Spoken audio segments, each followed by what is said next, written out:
여러분은 혹시 이렇게 살지 말걸 하고 후회되는 인생의 발자취가 있으신가요? 후회한다고 해서 바로 잡아지지 않더라도 지난 인생을 돌아볼 수 있는 기회가 된다면 그건 그거대로 보람된 순간이겠죠? 자, 오늘도 두 가지 사연 준비되어 있습니다. 나가지 마시고 끝까지 집중해서 들어주세요. 그럼 바로 시작할게요. 전 톡톡 사연의 나미입니다.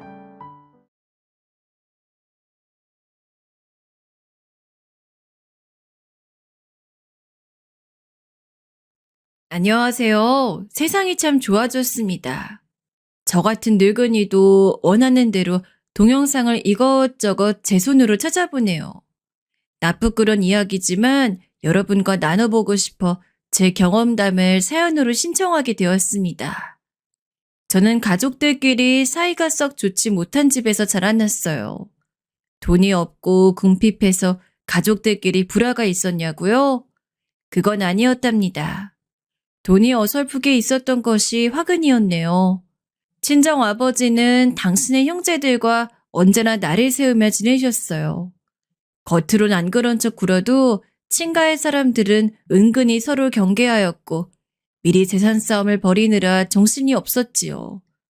참고로 외가는 아주 유복한 정도까진 아니어도 어려움 없는 정도는 되는 집안이었습니다. 모두가 너나 할 거 없이 가난한 집이 많던 시절이었어요. 그러니 외갓집 정도면 그래도 남들보다 조금 더 잘 사는 수준이라고 말을 해도 됐던 것 같네요. 아무튼 차라리 그럴 만한 돈이 없었다면 모를까 어설프게 돈이 있었던 바람에 그걸로 인해 저희 친정 부모님은 크고 작은 싸움을 자주 벌이셨고 친가와 외가의 친척들 역시도 사정이 비슷하였습니다. 저는 그런 환경에서 자라서 그런가 결혼에 대한 기대나 환상이 없었어요. 재미없게 대충 선이나 봐서 결혼하는 것만 아니면 좋겠다고 나름 그런 소박한 바람을 품고 있던 게 전부였죠. 그래서 연애라던 남자에게 청혼을 받았을 때 단번에 그럴까 싶어졌습니다. 전 솔직히 열렬한 사랑의 감정까지는 가지고 있지 않았던 것 같아요. 이제 와서 솔직하게 그때 제 자신을 돌아보자면 정말로 그랬어요. 이 남자가 아니라면 죽을 것 같다든지 꼭 이 남자와 결혼하고 싶다든지 그런 마음이 든 적은 없었으니까요. 결혼하신 분들은 혹시 모두 결혼에 대한 확신을 가지고 하셨던 분들인가요? 저처럼 무책임말이 많지 무심하게 결혼까지 해버린 황당한 사람이 또 있는지 궁금해지네요. 하지만 황당하게도 그때 당시에 저는 결혼을 더 신중하게 재어봐야 한다는 생각조차 못했습니다.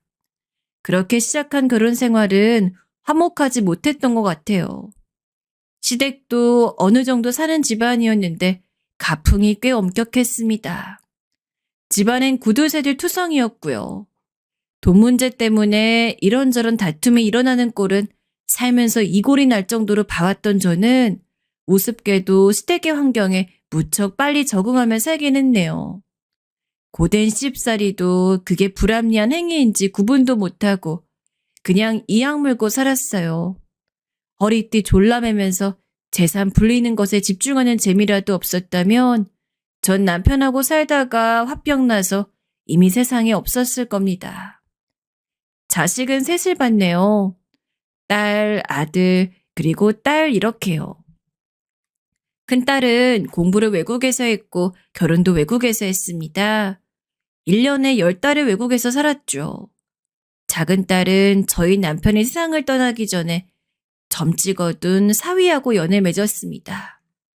사위는 집안이 대대로 작게 공장을 운영해 왔는데 경제적으로 유복한 편이었어요.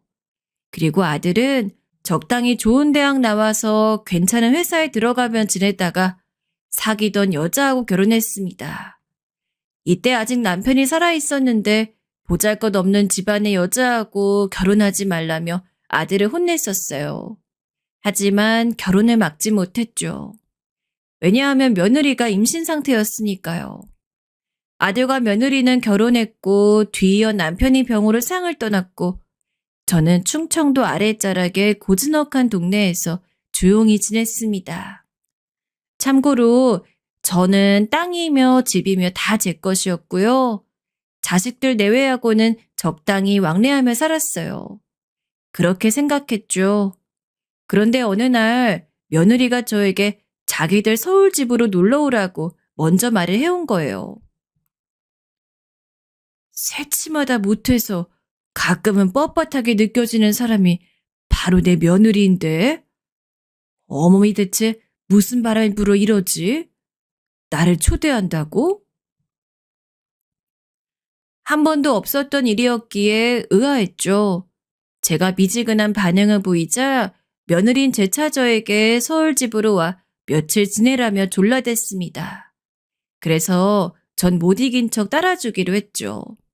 그렇게 며칠 뒤 전 서울에 도착하였고 버스에서 내리자마자 며느리에게 전화를 걸었어요. 어머마, 나 이제 도착해 내렸다. 희한하게 도착 예정 시간보다 살짝 이르게 도착했구나. 원래 고속버스가 더 늦게 도착하는 것도 아니고 이르게 도착하기도 하고 이런 거니? 기차 안 타고 버스 타길 잘했네. 너는 어디에 있니? 혹시 아직 터미널에 안 도착한 건 아니겠지? 그럴 리가요. 저 일찍 도착해서 진작에 어머님 기다리고 있었어요. 벌써 한참 됐는걸요? 지금 계신 위치가 어떻게 되세요? 제가 그쪽으로 갈게요. 터미널에 사람이 너무 많아서 어머니 함부로 이동하시면 더 엇갈릴 것 같아요. 그래? 네가 웬일로 늦장도 안 부렸을 뿐더러 한참 전에 도착을 했다니? 뭔 바람이 불어 그런담? 내가 어디에 지금 서 있는지 모르겠고 옆에 있는 것들을 읊어줄 테니까 네가 알아서 올 수 있겠어? 저는 저와 가까이에 있는 것들을 알려주었고 잠시 후에 며느리는 제가 서 있는 지점으로 인파를 뚫고 다가왔습니다. 환하게 웃으면서 저를 맞아준 며느리는 제가 들고 온 짐가방부터 얼른 자기가 낚아채듯 가져가 대신 들더라고요. 저는 그게 별로 안 무거워서 직접 들어도 된다고 하였으나 며느리는 극구 사양하며 저를 이끌었습니다. 그날따라 그런 건지 터미널에 인파가 대단했어요. 제가 일찍 와서 보니까 단체 여행객들도 꽤 많은 것 같더라고요. 평일 이 시간대인데 터미널이 왜 이렇게 붐비나 싶더라니 그럴 만한 이유가 있었던 거죠. 어머님, 오시자마자 너무 정신 없으시죠? 얼른 저희 집으로 모실게요. 터미널이라서 앞에 택시 많으니까 하나 잡아 타면 돼요. 아이 그렇구나. 아이 근데 어머마, 너 혹시 살이 좀 내렸니? 어쩐지 볼두덩이가 이전에 봤을 때보다 작아진 것 같고 몸도 왠지 야위어 보이고 그간 어디 아프기라도 했어? 네? 아, 아니에요. 아픈 건 아니었고요. 그냥 좀 다이어트를 했어요. 생각해보니까 제가 결혼하고 나서 살이 꽤 많이 쪘더라고요. 이러다가 한도 끝도 없이 살이 오를 것 같아서 마음먹고 다이어트를 해봤어요. 그래서인지 저 지금 왠지 원피스도 몸에 잘 받는 것 같지 않아요? 원래는 딱 맞았던 옷인데 지금은 품이 넉넉해져서 입기도 편하네요. 그런 거였니? 난 네가 딱히 살쪘다 느낀 적이 없었는데. 원래는 날씬했고 지금은 말랐구나. 너무 그렇게 미용만 중요시하다간 건강 망칠라. 남편도 챙기고 자식도 챙기고 열심히 그러려면 네가 힘이 있어야지. 적당히 잘 챙겨 먹어. 소모가지가 뼈만 남아선 가방 들게 하는 게 내가 미안할 정도네. 제가 슬쩍 너스를 떨었는데 며느린 그저 해사하게 웃고 말더라고요. 택시 앞으로 가면서 저는 암만 해도 며느리가 제가 알던 모습과는 다르게 구는 것 같다고 생각을 했습니다. 왜냐하면 첫째로 며느린 튀게 옷을 입는 사람이 아니었어요. 그런데 터미널에 저를 마중 나오면서 흰색, 빨간색이 화려하게 섞인 원피스를 입고 왔단 말이죠. 둘째로 살이 쏙 빠진 것도 그렇지만 말을 수다스럽게 자꾸 하려고 드는 초조한 기색이 낯설었습니다. 마치 싹싹하게 굴고 싶어 작정하고 노력하는 모습 같았어요. 그리고 마지막으로 저를 향해서 전에 없이 살가운 미소를 보내고 있었는데 부드러운 인매와는 다르게 눈매가 굳어 있었어요. 시험을 앞두고 긴장한 사람 마냥 표정이 꼭 그랬습니다. 이런 며느리에게서 전 낯선 느낌을 받고 있었던 것이고요. 혹시 아들하고 둘이 무슨 일이 있던가 아니면 자식 교육에 부침을 겪고 있던가 둘 중 하나라고 생각했었네요. 어느 쪽이든 며느리가 그간 마음고생을 심하게 해온 것 같단 예감이 들었고 그래서 착잡한 한숨을 푹 내쉬며 택시에 올라탔습니다. 며느리가 뒷좌석 문을 열어주었고요. 그런데 조금 기묘한 분위기가 흘렀어요. 제가 택시 뒷좌석에 딱 앉자마자 제 쪽을 확인한 택시 기사님 표정이 삽시간에 굳어졌던 겁니다. 그러더니 이윽고 조수석에 제 며느리가 앉으니 택시 기사님의 표정이 더 딱딱하게 굳어버렸어요. 며느리는 앉자마자 안전벨트를 하느라 고개를 숙인 채로 목적지를 말했는데 그래서 택시기사님의 표정을 보지 못한 채였습니다. 택시기사님이 마른 기침을 한 번 하시더니 차를 출발했고 제 쪽을 아주 빠르고 간결하게 힐끗 쳐다보셨지요. 그러더니 며느리 쪽을 슬쩍 쳐다보시더군요. 그리고 나서는 상당히 복잡미묘한 얼굴빛으로 운전을 계속하셨어요. 서울에서는 원래 저렇게 택시기사가 승객들을 살피는 건가?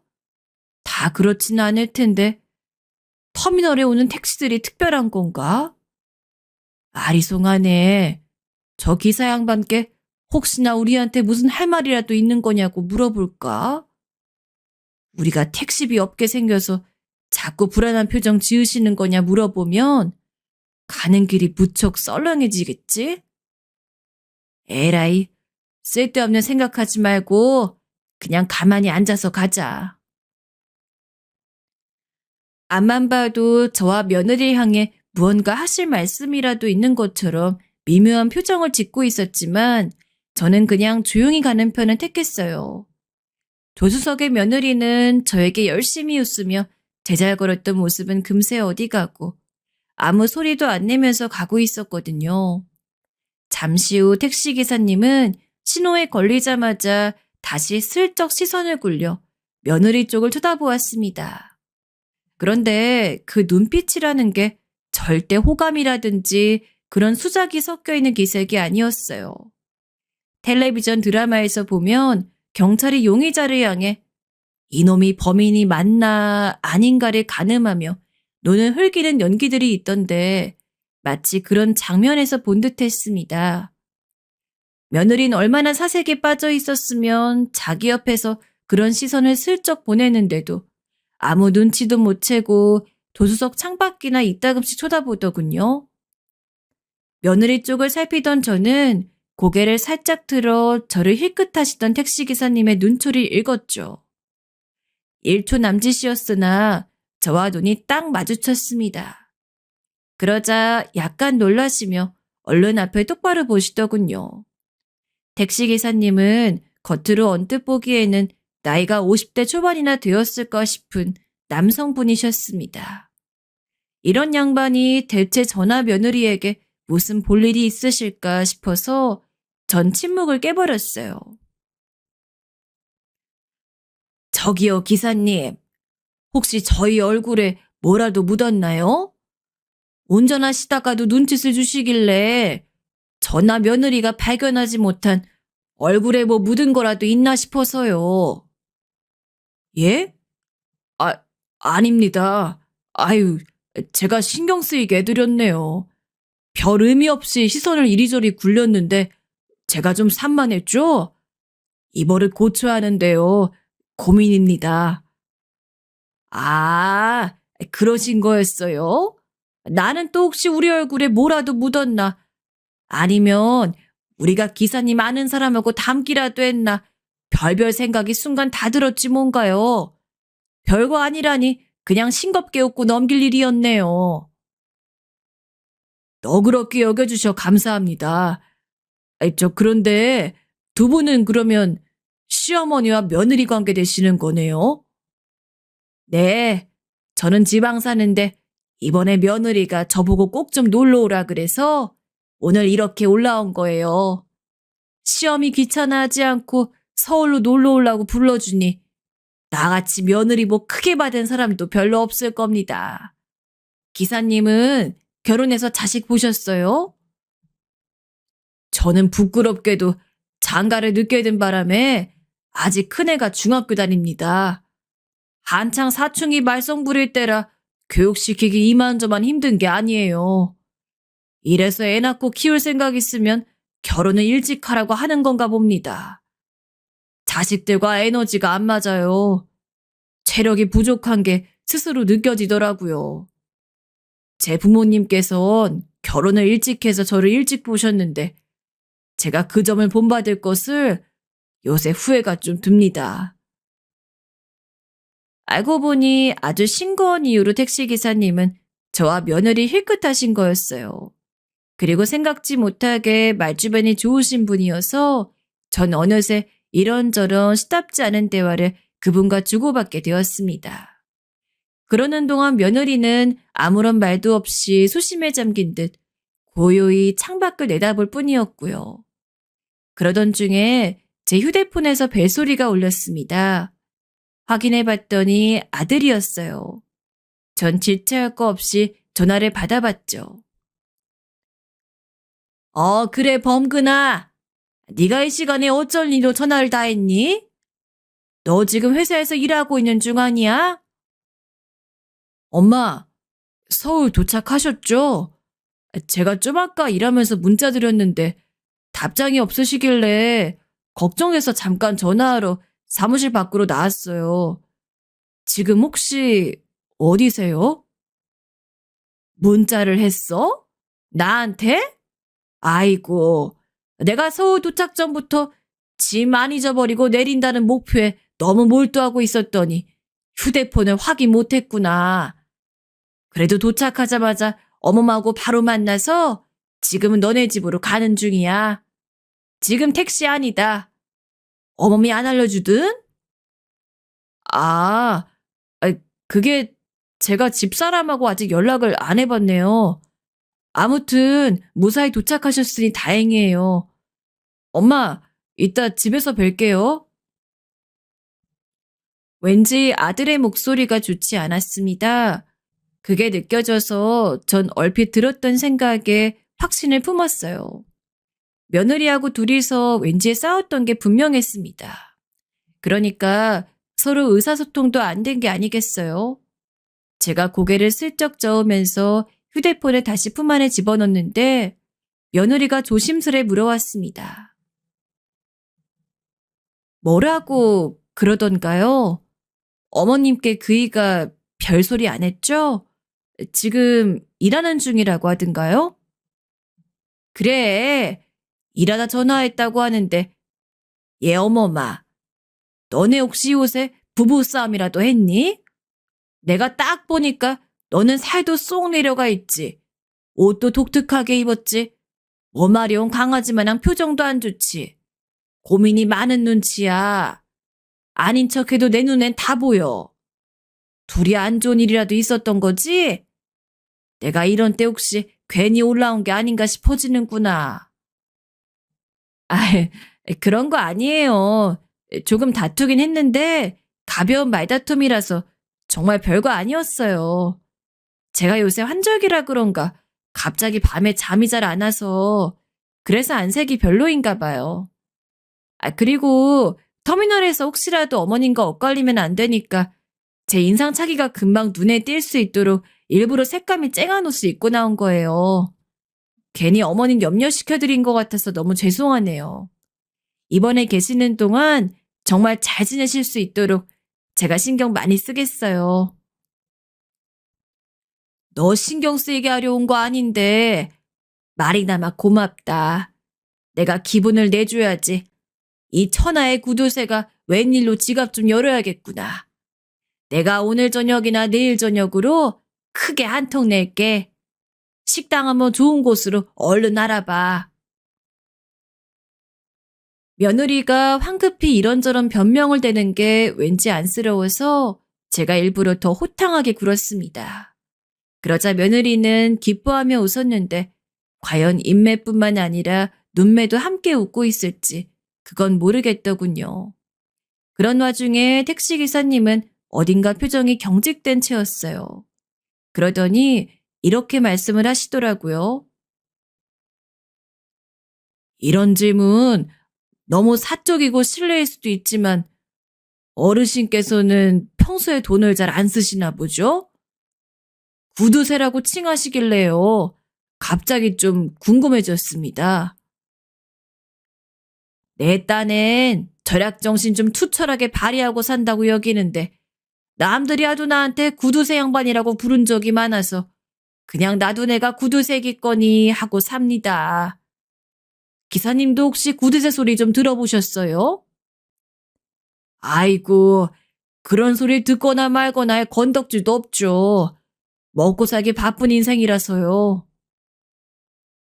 택시기사님은 어색하게 웃으시더니 그 뒤로 입을 다무셨어요. 저는 그냥 그런 줄로 별 대수롭지 않게 생각하며 언제나 도착하려나 싶어 창밖을 멀뚱히 보기 시작했습니다. 그런데 한 1분이나 지났을까요? 창밖으로 경찰서가 지나갔고 바로 그 다음 신호에서 택시기사님께서 기행을 벌이셨어요. 갑자기 급하게 차선을 변경하시더니 3차선에서 1차선까지 옮겨갔습니다. 그러고는 그대로 유턴을 하시는 거예요. 며느리가 당황해서 창밖을 두리번거렸습니다. 어라? 기사님, 갑자기 왜 유턴을 하셨어요? 제가 말씀드린 목적지로 가려면 아까 거기서 그대로 직진 방향 아닌가요? 여기는 저희 집과 멀지 않은 동네라서 제가 지리를 알거든요. 유턴하시면 안 됐던 것 같은데. 그래요, 기사님. 난데없이 다른 차 앞으로 막 거칠게 끼어드시더니 유턴까지 하시고 뭔 이유가 있어 이러시는 거예요? 어머나, 여기서 지금 또 유턴을 하시네? 저도 며느리의 말을 받아 택시기사님께 질문을 드렸는데 대답 없이 운전만 하시더니 또 유턴을 하시는 거예요. 졸지에 왔던 길을 다시 가게 되었습니다. 아까는 그럼 실수로 유턴을 하셨던 건가? 그런데 왜 아무 말씀도 없으신가? 이런 궁금증으로 전 황당해하고 있었고 며느리는 어이가 없는지 헛웃음을 크게 짓고 있었습니다. 제가 익히하는 며느리의 모습이란 바로 그런 거였죠. 아무튼 전 다음 순간에 기절할 듯 놀라고 말았어요. 택시는 왔던 길을 그대로 답습하려던 게 아니었습니다. 유턴은 실수가 아니었어요. 유턴을 한 이유는 아까 지나쳤던 길에 진정한 목적지가 있었기 때문이었습니다. 택시가 재빠르게 경찰서 앞으로 진입을 하는 모습에 제 입이 떡 벌어졌습니다. 웬 경찰서란 말입니까? 저와 며느리의 질문에도 묵묵부답으로 운전해서 여기로 들어오신 택시기사님의 태도가 갑자기 무섭게 느껴졌어요. 경찰서에 자수하실 게 있어 이곳으로 택시를 몬 건가 싶었습니다. 제가 그런 추측을 하는 사이 며느린 따져 묻고 있었지요. 지금 이게 뭐 하시는 거예요? 가라는 곳은 안 가고 왜 엉뚱한 곳으로 오셨어요? 화장실이 급하셨던 것이라 해도 승객한테 양해도 안 구하고 이러시는 거 아니죠? 아, 짜증나. 뭐 이런 택시가 다 있어. 어머님, 저희 다른 거 타고 가요. 제가 이런 정신 나간 택시 말고 서비스 좋은 콜택시 따로 부를게요. 며느리가 확 짜증을 내며 소리를 질렀고 조수석에서 먼저 내렸습니다. 바로 저를 따라 내리게 하려는 건지 제가 앉은 뒷좌석 문으로 손을 뻗어왔고요. 그런데 달칵 소리만 손잡이에서 날 뿐 문이 열리진 않았습니다. 문이 열릴 것으로 기대하고 내릴 채비라던 제가 당황해서 반사적으로 택시 기사님 쪽을 쳐다봤죠. 택시 기사님이 안에서 잠근 거였어요. 며느리가 신경질적으로 창문에 대고 똑똑 두들기며 저보고 내리란 표시를 했던 바로 그때였습니다. 안 됩니다, 어르신. 잠깐만요. 그 문 열지 마세요. 네? 아니, 아까부터 당최 영문을 알 수가 없네요. 대체 왜 이러시는 거예요? 기사님, 혹시 점심이라도 잘못 드셨어요? 난 내려볼 테니까 아무튼 택시 이야기는 며느리하고 마치세요. 제가 저렇게 확답지가 않아서 과연 돈을 맞게 쳐줄진 모르겠지만요. 잠깐만 제 얘기 듣고 내리세요. 어르신, 지금 며느리 따라가시면 안 돼요. 그대로 가셨다간 어르신 잘못되실 수 있단 말입니다. 제가 괜히 경찰서로 온 게 아니에요. 제가 뒷좌석의 잠금을 손으로 열려던 바로 그 찰나에 들려온 다급한 외침이었습니다. 그 순간 자동으로 온몸에 소름이 훅 끼치더군요. 제가 대체 뭘 들은 건가 싶었어요. 너무 놀라서 멍하게 택시기사님을 쳐다봤고 며느린 다시 조수석문을 열어보려다가 안에서 그새 잠겨있는 것을 확인하고 약이 올라 발에 동동 구르고 있었습니다. 저한테 빨리 내리라면서 며느리가 눈을 무섭게 부릅뜬 채로 창문을 손으로 두들겨댔어요. 터미널에서 저를 마중 나왔던 그 모습과는 판이하게 다르더군요. 전 얼른 기사님을 쳐다봤습니다. 빠른 설명을 요구하는 것이었는데요. 그러자 숨을 고르고 나신 택시기사님께선 아주 놀라운 이야기를 저에게 해주셨어요.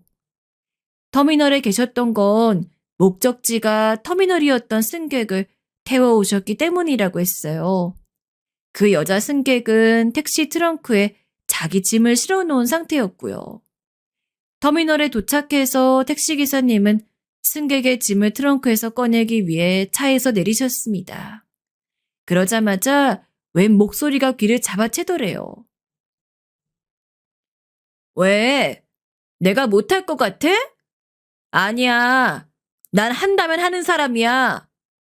나도 참은 만큼 참았어. 이제 벼랑 끝에 몰렸고 내 손으로 결단 내릴 거야. 솔직히 어머님, 이만하면 사실 만큼 사신 거 아니야?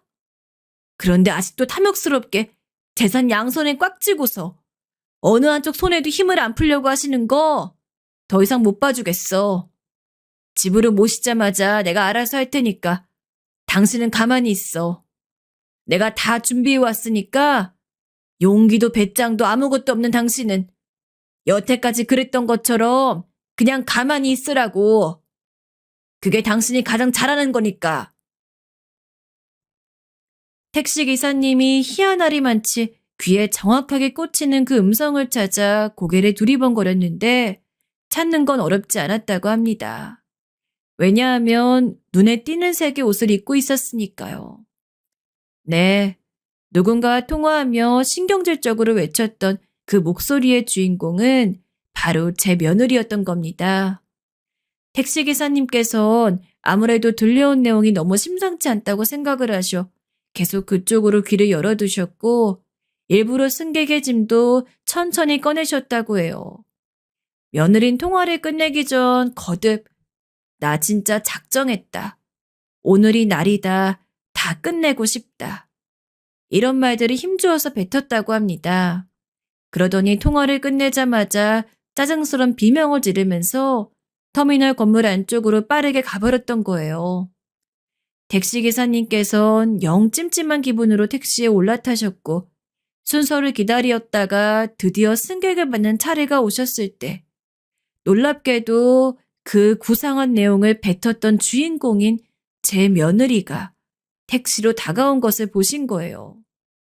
택시기사님께선 당황하신 채로 아까 들으셨던 내용을 머릿속에서 얼른 곱씹으셨고 저와 며느리가 고부관계라는 것을 아신 뒤로부터는 계속 불안해하시며 운전을 했던 겁니다. 이런 건 우연이 아니죠.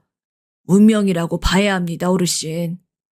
저희 부모님은 일찍 결혼을 하셔서 그런지 어르신 보고 있자니 고향에 계신 제 모친이 단번에 떠오르더라고요. 제 오해이고 기우라면 좋겠으나 만약에 정말 만에 하나 제가 진짜로 나쁜 일이 벌어지려는 걸 알아버린 거라면 그땐 어르신은 어쩝니까? 잘못되실 수도 있잖아요. 제 말을 꼭 믿어달라기보다는 믿져야 본전이라고 말씀드리는 거예요. 택시기사란 직업은 아무래도 별별 승객들을 다 태우고 다닐 것이고 도로 위의 상황도 빠르게 대처해야 할 때가 잦겠지요. 그래서 침착한 순발력이라는 것을 발휘하셨던 건가 봐요. 어쩜 그런 상황에서도 저같이 나이 먹은 사람도 상황을 바로 이해할 수 있게끔 설명을 빠르고도 분명하게 해주실 수 있었던가 모르겠습니다. 택시기사님 말처럼 이게 운명이어서 그랬던 걸까요? 저는 도저히 믿을 수 없다는 눈으로 택시 밖의 며느리를 쳐다봤습니다. 제가 설명을 듣는 동안 며느리 쪽이 잠잠하다 싶었더니 이유가 있었더라고요. 바로 경찰이 다가와서 며느리에게 이것저것을 묻고 있었으니까요. 여기에 택시가 왜 서 있는지, 택시 문은 왜 두드리고 있었는지, 경찰은 그런 것을 묻고 있었는데 이 대목에서 중요한 것은 그런 간단한 질문에도 며느리가 머뭇거리며 상황을 빠져나가지 못하고 있다는 것이었어요. 마치 택시기사가 이상하다고 얘기를 했다가는 경찰 조사를 함께 받게 되어 자기의 들키고 싶지 않은 부분까지 드러나게 될까봐 그런 경우까지 염두에 둔 것 같았습니다. 그렇지 않고서야 경찰의 질문에 계속 머뭇거리며 답을 회피할 이유가 없었죠. 전 며느리의 그런 태도에서 한 가지 슬픈 확신을 하게 되었고 택시기사님 쪽을 바라보며 말했어요.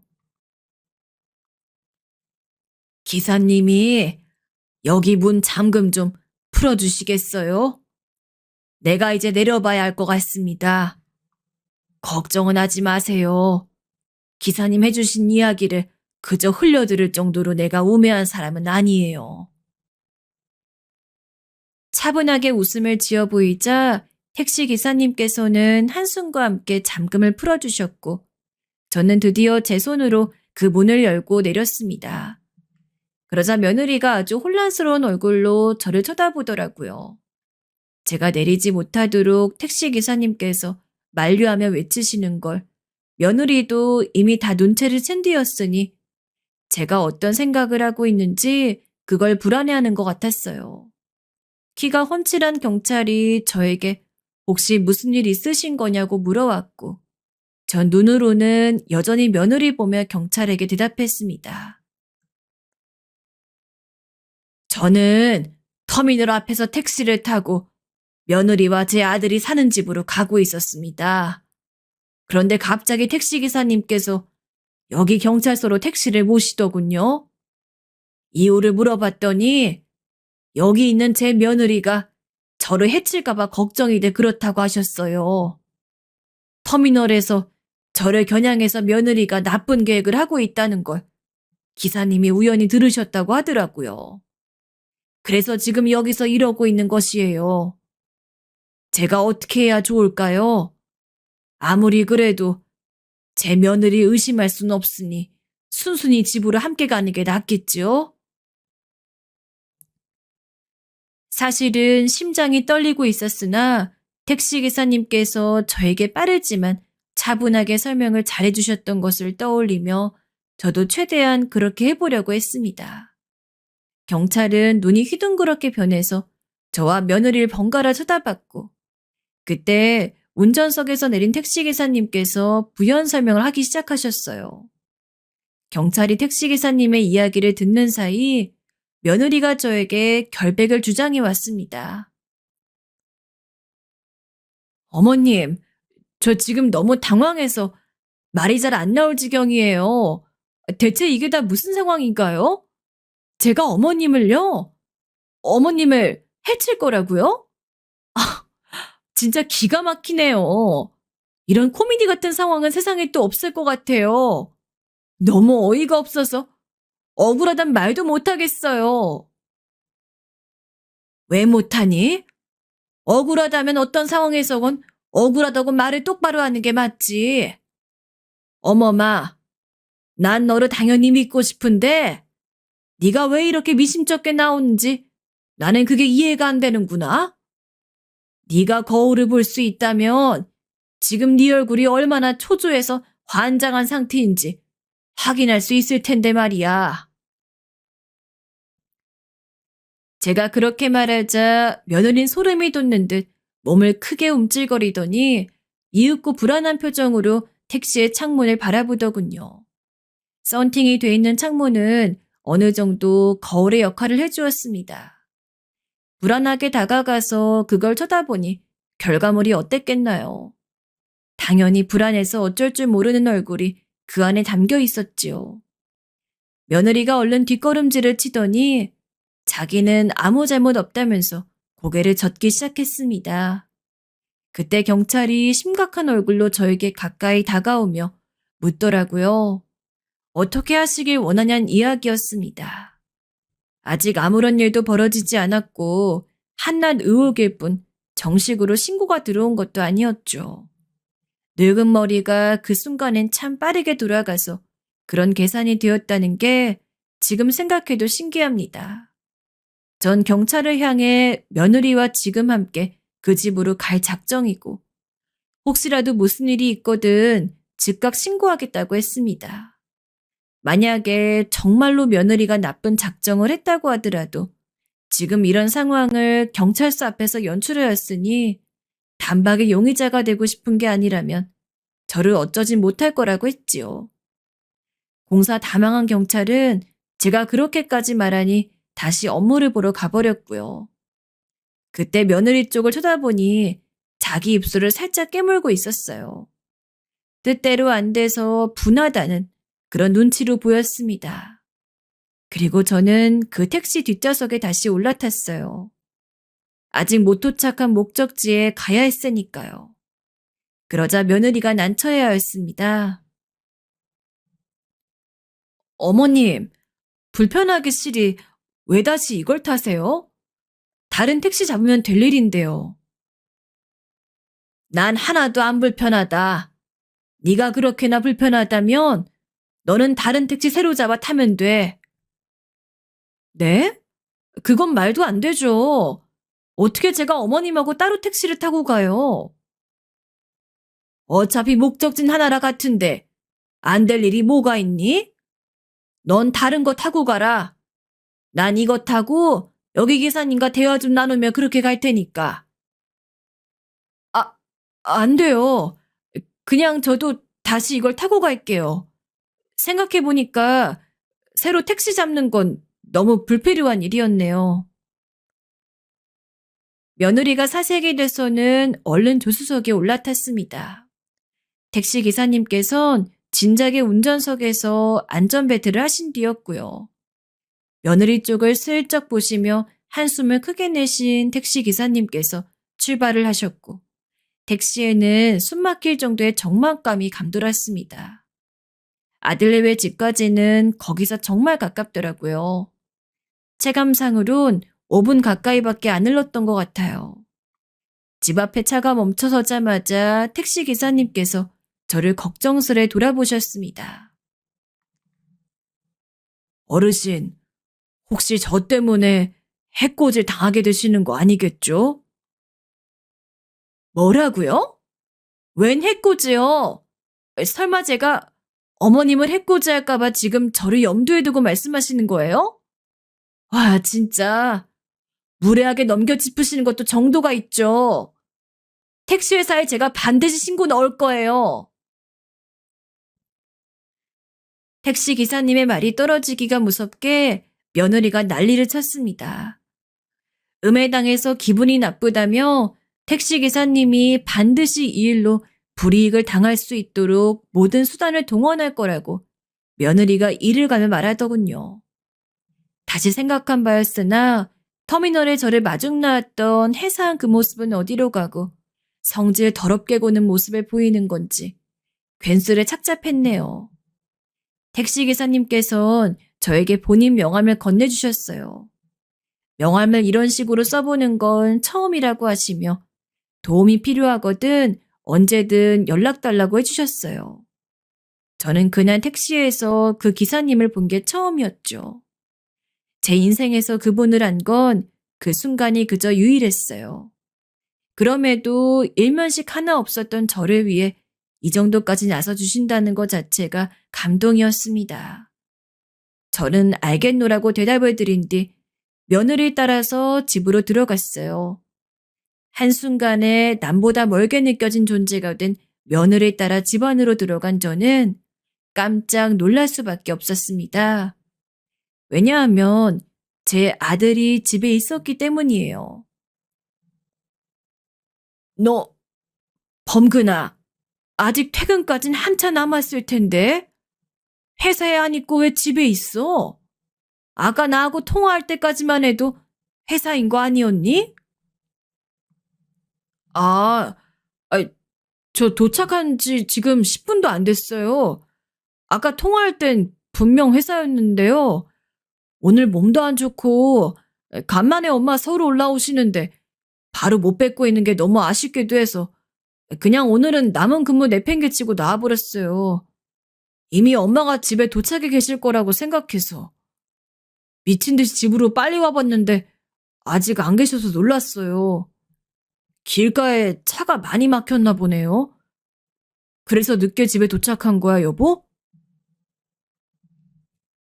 저를 향해서 다급하게 변명을 내뱉듯 횡설수설하던 아들은 돌연 며느리를 향해 물음을 날렸습니다. 그런데 그 눈빛이 날카롭더라고요. 어쩌다 택시가 집에 늦게 도착한 것인지 며느리는 그 이유를 말하지 않고 입을 꾹 다물었습니다. 제가 그때 생각했죠.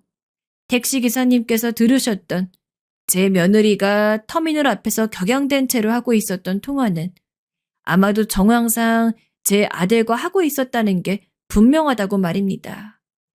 갑작스러운 상황의 연속이었기 때문에 사실 전 속으로 많이 놀라 있었고 충격을 받은 상태였지만 애써 아무렇지 않은 척 저를 달래며 버티던 중이었어요. 그런데 아들은 딱 눈앞에서 보고 나니 가슴이 무너져 내리는 것 같았습니다. 눈빛으로 캐묻는 아들과 입을 꾹 다물고 눈에 힘을 주고서는 맞서는 며느리의 대처를 잠시 지켜보다 저는 안 되겠다 싶어졌습니다. 그래서 제 가슴이 시키는 대로 엄청난 행동을 해버렸어요. 전 며느리에게 다가가 그 뺨을 세게 때렸습니다. 그리고 나서는 곧장 뒤돌아서 아들의 뺨도 한 대 후려쳤습니다. 이제 더 이상 서로를 마주보고 있지 않는 두 사람이 맞은 뺨을 각자 부여잡은 채 고개를 떨구고 있었어요. 이게 다 무슨 일인지 설명이나 바로 해. 지금 이 상황에서 뭔가 있구나. 이걸 눈치채지 못할 정도로 너희들은 내가 바보 천치로 보이니? 그런 거야? 아니면 나를 능욕하려고 작정들이라도 했어?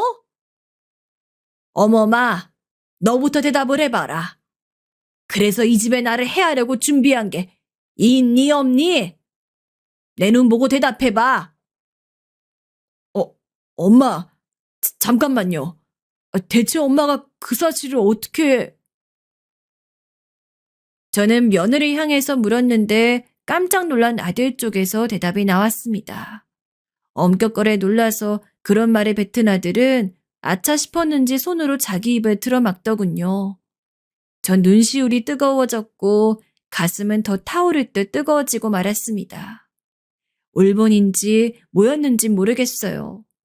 그냥 갑자기 막 미칠 것 같더라고요. 며느린 자기 입술을 곧 피를 낼 것처럼 아주 꽉 깨물고 있었고 저는 그 모습을 보니 더욱 미치겠어서 성큼성큼 집안을 활보해대며 뭐라도 찾아내려고 굴었습니다. 아들은 자기가 다 설명하겠다며 저를 붙잡으려 했고 저는 그걸 뿌리치며 집안 곳곳에 뒤졌어요. 그런데 문득 부엌에 식탁에 올려져 있는 것들이 보이더군요. 웬 빵이며 과자 같은 것들이 잔뜩 있었어요. 전 홀린 듯이 그쪽으로 다가갔고, 그러자 며느리가 갑자기 다가와 제 다리를 붙잡으며 주저앉았습니다. 죄송합니다, 어머님. 제가 잘못했어요. 제가 잘못 생각했어요. 잠깐 정신이 나갔었나 봐요. 너 왜 나를 잡니? 눈물은 왜 쏘는 거야? 저기에 뭐라도 있어? 내가 그냥 혹시나 해서 묻는 건데. 어머마, 너 저기 음식들에 혹시 땅콩이라도 집어넣었니? 저의 직감이 그런 질문을 뱉게 만들었고 며느린 오열을 하기 시작했습니다. 아들은 이제 사색이 되어서 저를 향해 무릎을 꿇더군요. 직감으로 짚어본 것이었는데 그게 맞았단 사실에 저도 의미 모를 눈물이 흘러나왔습니다. 저는 땅콩을 못 먹습니다. 먹으면 온몸이 가렵기도 했고 심할 때면 목이 졸리는 느낌이 들면서 숨을 못 쉬었습니다. 젊었을 적부터 그랬는데 희한하게 나이가 들수록 증상이 강해졌어요. 나이를 먹는 만큼 몸이 허약해지니 그런 것일 수도 있고요. 제가 극심한 땅콩 알레르기가 있어 그걸 피하며 산다는 걸 며느린 당연히 알았습니다. 그럼에도 살펴보니 모든 빵 종류에 교묘하게 땅콩을 빻아서 가루를 낸 것들이 섞여 있었더라고요. 그런 짓을 했더라고요. 며느린 울면서 자기의 여죄를 고백했습니다. 그건 바로 수면제였어요. 자기가 잠이 안 와서 병원에서 처방받았던 수면제들을 조금씩 모아놨더라고요. 그걸로 저를 어쩔 계획이었냐고 물으니까 그것까진 계획이 없었다 그랬습니다. 구체적인 계획은 없고 그저 생각만 했다네요. 준비가 선행됐는데 어떻게 구체적이 아니라고 할 수 있겠나요? 머리가 어지러워 거실 소파로 나와 앉았고 아들과 며느리는 그 밑에서 나란히 무릎을 꿇은 채 고개를 떨구었습니다. 왜 그랬냐고, 어쩌다 그딴 생각을 다 하게 됐냐고 전 아픈 머리를 부여잡고 물었어요. 그랬다가 며느리의 대답을 듣고 제가 화들짝 놀랐습니다. 이 사람이 어머님 아들이 저에게 생활비를 한 푼도 안 주고 있어 그랬어요. 어머님도 아시겠지만 저는 친정이 어려워서 손 벌릴 것도 없는 사람이에요. 그런데 어머님 아들이 돈을 안 주잖아요. 어머님 손주, 저희 아이는 이제 6살이에요. 앞날이 9만리인데 벌써부터 생활비 한 푼 안 주는 이 작태를 도저히 용납할 수 없어서 제가 머리 꼭지가 잠시 돌아버린 것 같아요. 이게 대체 무슨 소리란 말인가요? 제 아들은 대기업은 아니더라도 제법 내로라는 회사에 재직 중이었습니다. 그런데 자기 처자식에게 생활비를 안 주다니. 며느린 사실 2년 전 둘째를 가졌었는데 유산을 겪었습니다. 첫째가 이제 어린이집에 씩씩하게 잘 가고 있었기에 둘째를 가진 상태에서도 며느린 일을 나갔다고 했었어요. 그랬다가 유산을 겪었고 그걸 안 저는 화를 냈었죠. 왜 쓸데없이 고집 피우면서 일단이다 사다를 내냐면 말입니다. 그런데 알고 보니 이미 그때부터 돈 문제가 있어 며느리가 어쩔 수 없이 불안감 때문에 일을 다녔다고 하더군요. 전 어안이 벙벙한 채로 아들을 보며 물었습니다. 이제 네가 한번 설명해 보라고 말입니다. 아들은 눈물을 흘리며 자기가 지인에게 뒤통수를 맞아 사기를 당했고 그래서 수중에 돈이 없단 얘기를 해왔어요. 처음 사기를 당한 뒤로 한 번 더 당했더라고요. 사기당한 걸 만회하기 위해 다른 곳에 다시 희망을 품었다. 또 사기를 당한 것이었습니다. 이것들이 정말 나한테 도와달라고 했어야지. 몇 번이고 말씀드렸어요. 돈 달라고 살기 어렵다고요. 그런데 한 번을 안 들어주셨잖아요. 원래 젊어서 고생하며 허리띠도 졸라봐야 한다. 이런 말씀만 하시면서 제 이야기 진지하게 들어주신 적도 없었잖아요. 며느리가 울면서 외쳤고 전 심장이 쿵 내려앉았습니다.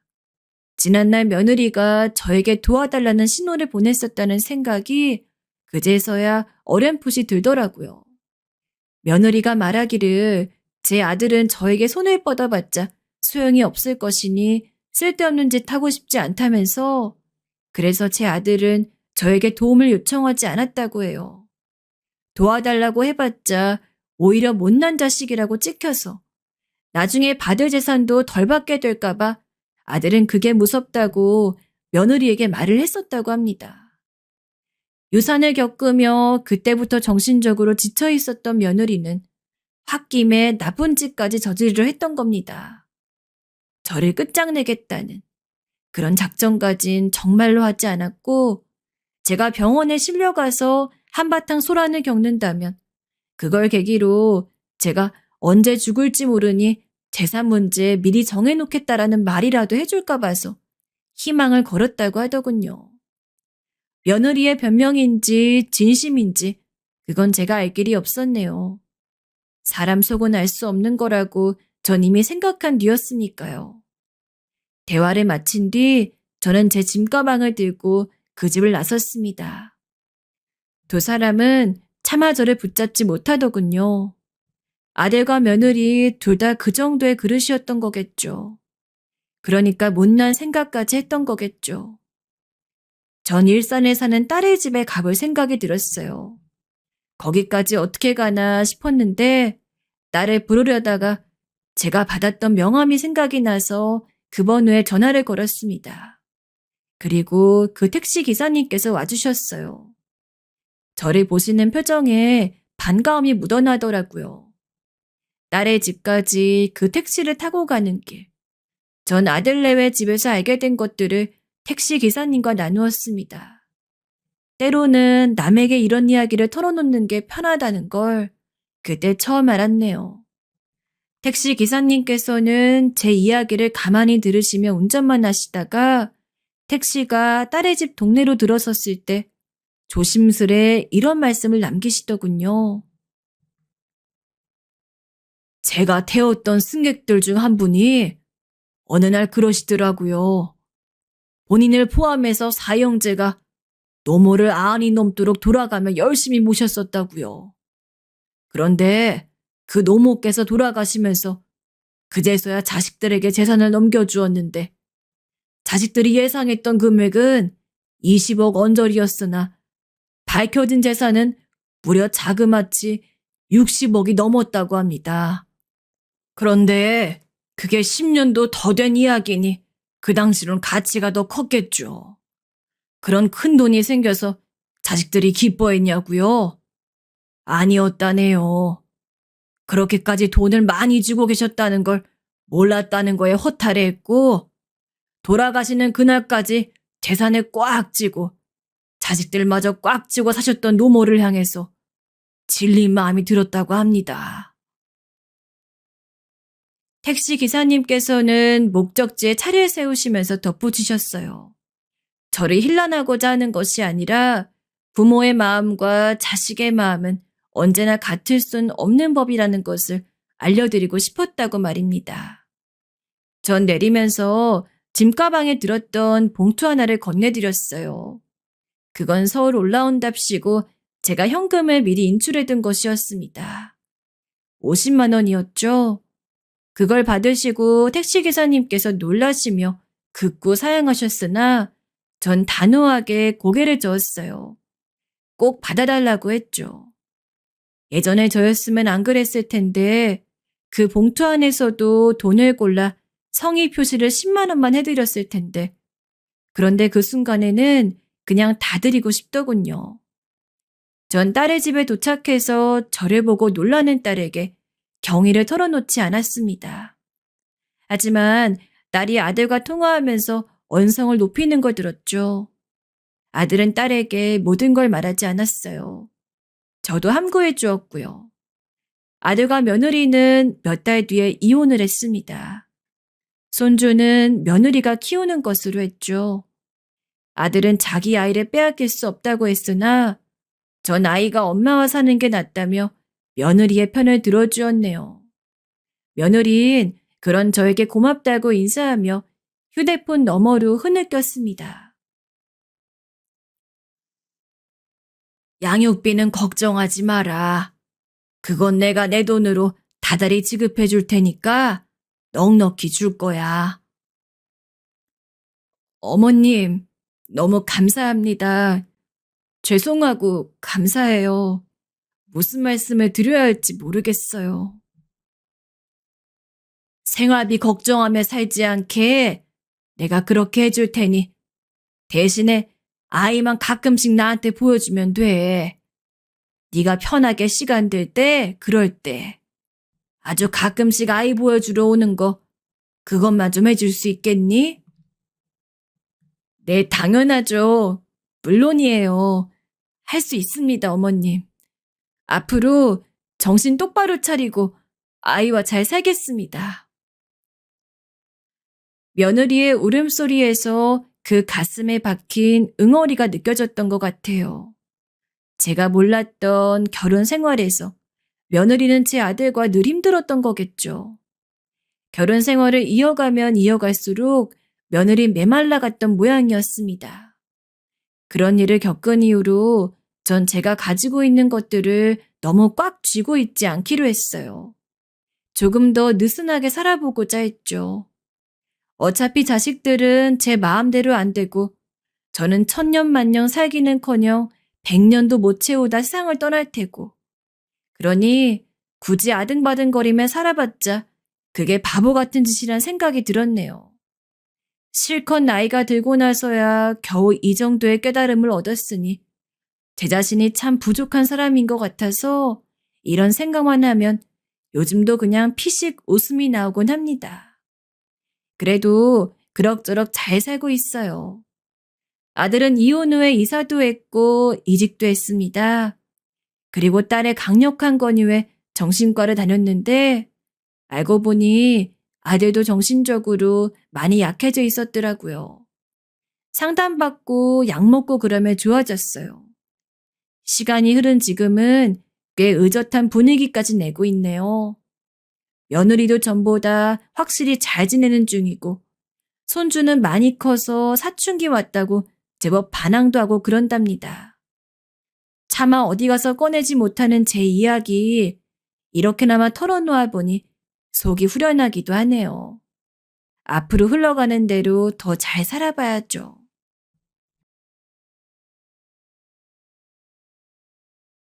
안녕하세요. 최근 너무도 비참한 일을 겪고 살아가고 있는 한 남자입니다. 얼마 전까지도 모든 걸 내려놓고 겨우겨우 숨만 붙은 채로 살고 있었는데 다행히 친구의 도움으로 어찌어찌 일어나 보려 하고 있습니다. 오늘은 세상에 제 이야기 한번 남겨보려고 글을 쓰게 되었습니다. 우선은 제 못생긴 외모 이야기부터 해야겠네요.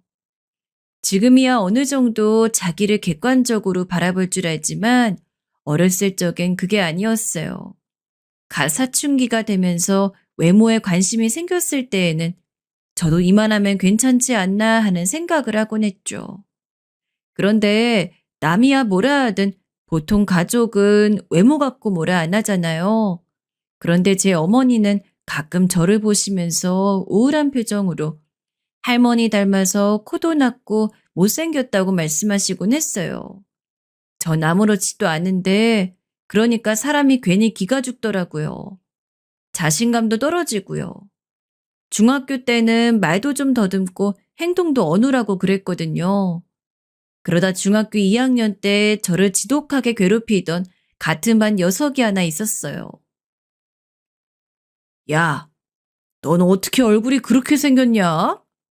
아유, 네 얼굴 보면 밥맛이 확 떨어져. 저만 보면 밥맛이 떨어진댔나? 아무튼 다른 반 애들까지 합세해서 왕따를 시켰습니다. 다들 절 보면 못생겼다고 손가락질을 했고 식판을 엎어버리거나 체육복을 숨기며 저를 괴롭혔어요. 너무나 서럽고 서글펐죠. 전 매일 학교 운동장 뒤에서 엉엉 울며 그 서러움을 달래야 했습니다.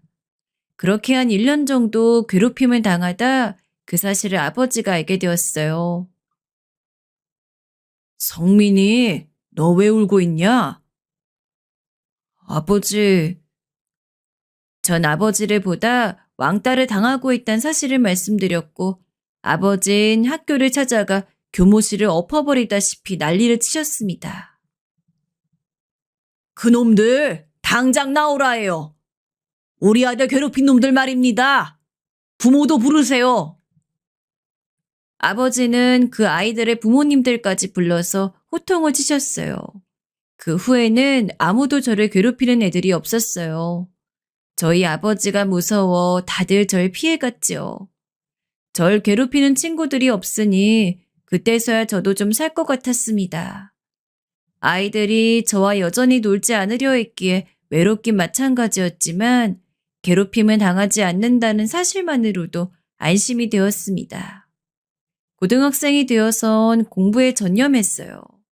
말 그대로 끈질기게 공부했습니다. 사실 제 의지라기보단 부모님이 성화를 부린 탓이긴 하지만요.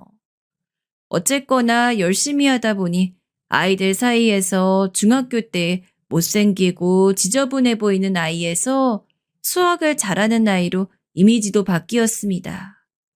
그러면서 자신감도 조금씩 붙었고 친구들과도 잘 지내게 되었어요.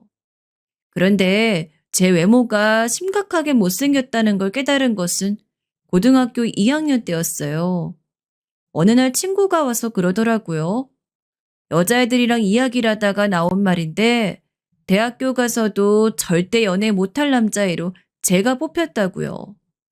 친구 녀석은 뭐가 그리 우스워 죽겠는지 뒤집어지며 그 이야기를 하는데 이유가 충격적이었어요. 못생긴 것도 못생겼지만 평소 하는 짓이나 밥 먹는 것만 봐도 여자애들이 보기엔 혐오스럽다는 거예요. 물론 제가 생각해도 스스로가 산만하긴 했어요. 어렸을 적부터 집 분위기가 자유로워 집에서 그런 걸 배우지 못한 것도 있고 평소에 침착하지 못하고 좀 허둥지둥 하는 것도 있었고요. 그것 때문에 같이 어울리는 친구들한테서 비위상한다는 소리를 듣거나 비웃음을 산 적이 종종 있었으니까요. 그래도 그렇지 남 없는 데서 대학교를 가도 연애를 하네 못하네 하는 건지 정말 화나더라고요. 너무하다 싶었습니다. 더 열받는 건 그 이야기를 학원 선생님한테 했더니 그 사람도 거기에 동의하더라고요. 자기 같아도 나랑 밥 먹기 싫다면서요. 우스갯소리로 하신 말씀인 것 같았지만 어린 나이에도 상처가 되더라고요. 그러니까 그런 소리 듣기 싫으면 남 눈치도 좀 보고 조심스럽게 행동해.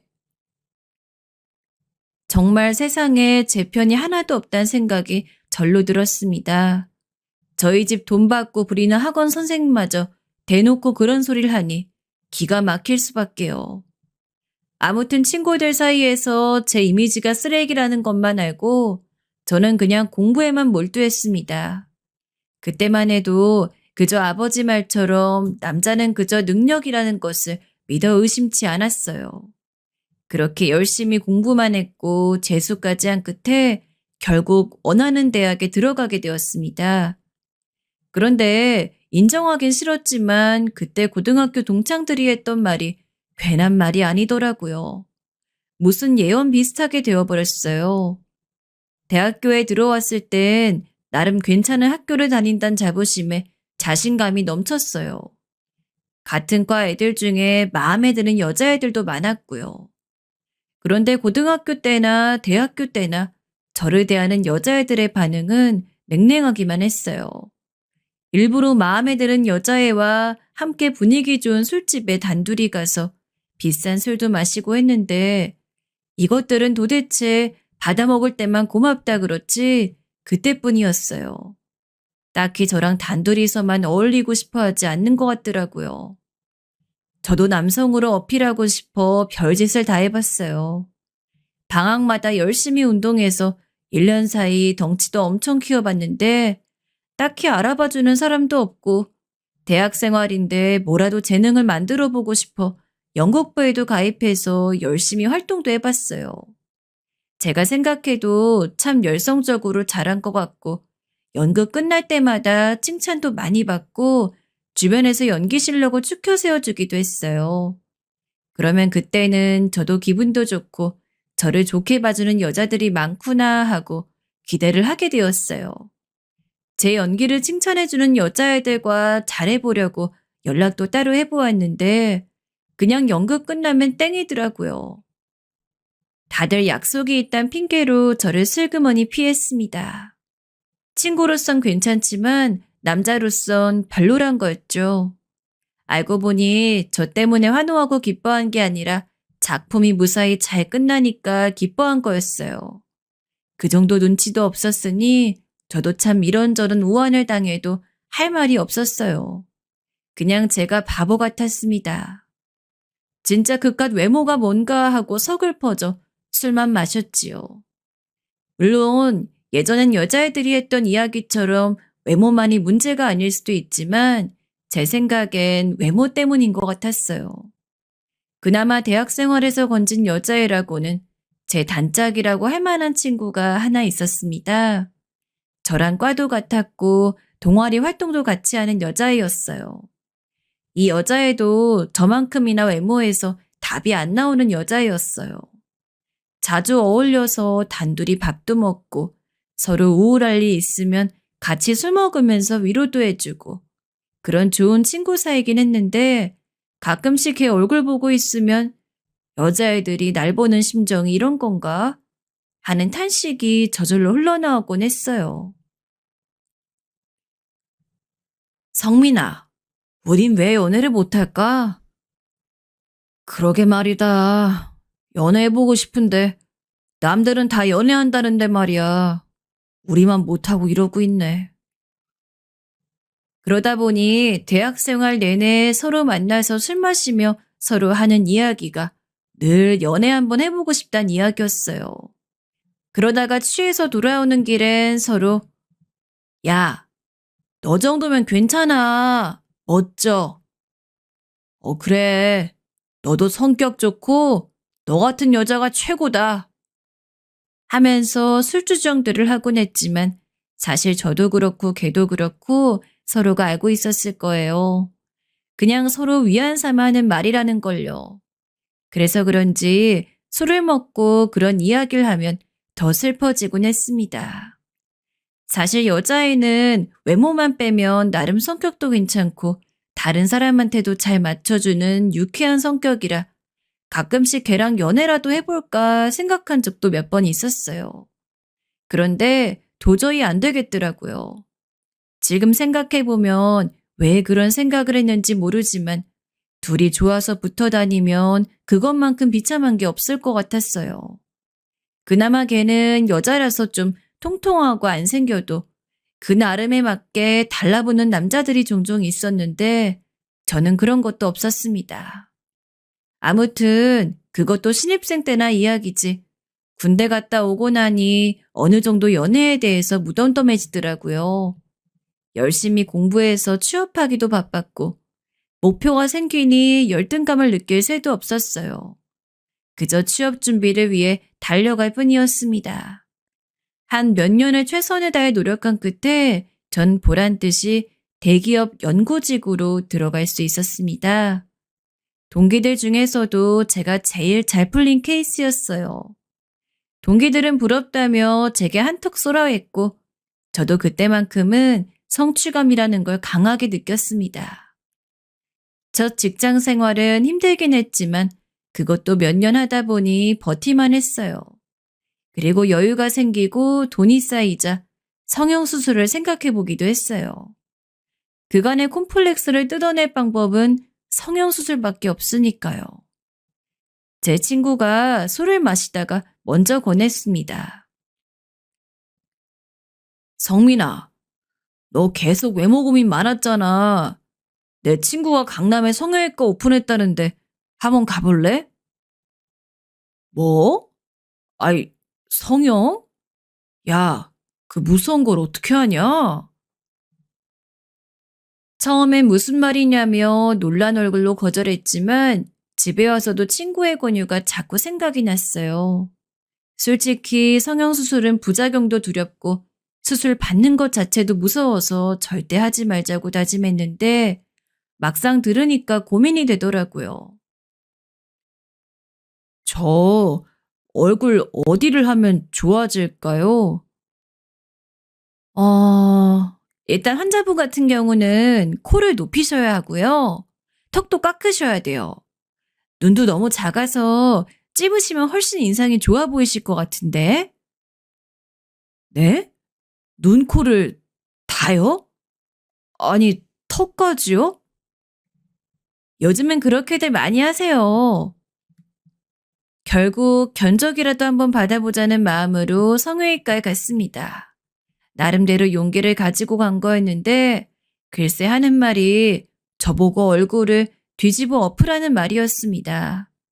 들어보니 비용도 만만치 않았고 집에 와서 사진들을 보니 정말 끔찍했어요. 아무리 제가 얼굴을 바꾸고 싶다고 해도 그걸 도저히 견뎌낼 자신이 없겠더라고요. 그날 저 그냥 안 할게요 하고 자리를 박차고 나와버렸습니다. 걱정 마 짜식아. 네 연봉도 좋고 집도 괜찮잖아. 분명 인연 있는 여자가 나타날 거다. 기죽지 마. 제게 성형을 권유했던 친구는 저를 이런 말로 위로해 주었지만 그닥 위로가 되진 않았습니다. 하지만 문제는 부모님이었어요. 이제 나이도 차고 하니 집에선 슬슬 제 결혼 준비를 하기 시작했어요. 성민아, 이제 결혼 준비해야지. 엄마가 이번에 받아놓은 선자리 있으니까 나가봐. 여자애가 참하게 생겼더라. 어머닌 저를 위해 선자리를 많이 잡아주셨지만 정작 애프터 신청은 번번이 거절당하기만 했어요.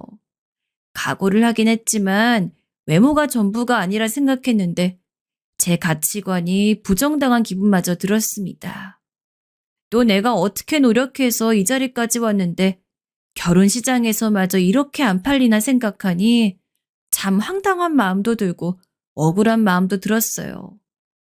그러던 어느 날 아버지께서 제게 성민아, 네 사진 보여줬더니 꼭 만나고 싶다더라. 직업도 의사이고 얼른 만나봐라. 하시더라고요. 그토록 들뜬 아버지의 목소리를 들은 건 몇 년 만에 처음이었습니다. 아버지가 그리 강권을 하시니 도저히 거절할 수가 없겠더라고요. 저도 제 얼굴을 보고도 만나보고 싶단 여잔 처음인지라 기대를 안 가질 수가 없었지요. 안녕하세요. 아, 네. 안녕하세요. 하지만 그날의 선자리는 절망만을 안겨주었습니다. 저를 보자마자 여자분의 얼굴이 불쾌한 뭔가를 본 것처럼 확 굳어져 버렸습니다. 속으론 좌절감이 엉켜 들어왔지만 나름대로는 어떻게든 대화를 이끌어 나가려고 노력했어요. 뭐 좋아하세요? 아, 취미가 등산이라고 들었는데 어디 산 가보셨어요? 하지만 여자분은 반복되는 제 질문에 귀찮다는 듯 대꾸를 툭툭 했고 나중에 못 들은 척까지 했습니다. 제 질문이 이어지는 동안 여자분은 제게 그 어떤 질문도 하지 않았습니다. 오로지 네네 하는 대답만 하더니 갑자기 그러더군요. 저 죄송한데 지금 약속이 생겨서요. 네? 지금요?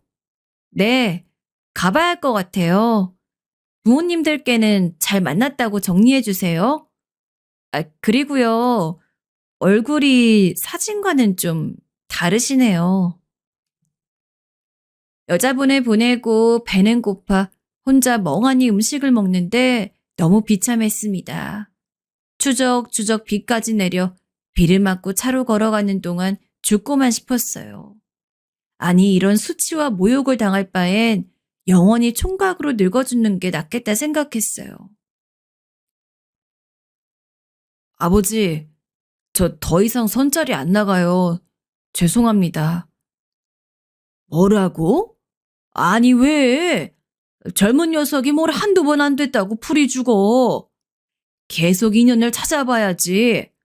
그렇다고 혼자 살 거냐? 젊은 놈이 왜 이리 배짱이 없어? 제가 선자리에 안 가겠다 하자 어머니도 아버지도 난리셨습니다. 특히 아버지는 더 안달을 해대셨지만 저라고 뭐 어쩔 도리가 있나요? 사실 제 조건만 보면 어디 내놔도 빠지는 조건이 아니었어요. 사업하시는 아버지 덕에 그래도 지역에선 제법 부자란 소리 듣고 살았고 아주 대단한 명문대에 나오진 않았지만 어쨌든 그래도 당당한 대기업 연구사원이었으니까요. 그런데 그런 보람도 없이 선만 봤다 하면 여자들 표정이 확 식어 있으니 제 입장에서도 참 답답할 노릇이었어요. 그때서야 제 처지를 분명하게 깨닫기 시작했죠.